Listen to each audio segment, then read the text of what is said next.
Oke, Assalamualaikum warahmatullahi wabarakatuh. Pada kesempatan kali ini kita akan membahas lagi tentang uslub.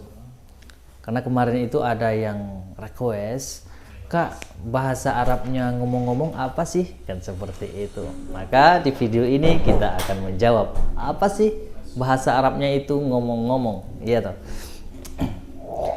Ngomong-ngomong itu dalam bahasa Arab itu ada dua, guys. Yang pertama ada fikratin, yang kedua ada bil munasabah.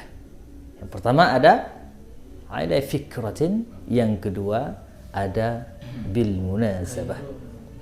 Contohnya, ala fikratin mata satazawwaj. Ngomong-ngomong, kamu kapan akan menikah? Seperti itu. Atau kita menggunakan bil munasabah. Bil munasabah mata satazawwaj. Bil munasabah mata satazawwaj. Seperti itu, guys. Atau contoh lain. Ala fikratin mata satarji' ila baitik. Atau bil munasabah mata satarji' ila baitik. Yang artinya kapan kamu akan pulang ke rumahmu. Seperti itu, guys. Oke, sampai jumpa kembali. Ma'assalamah.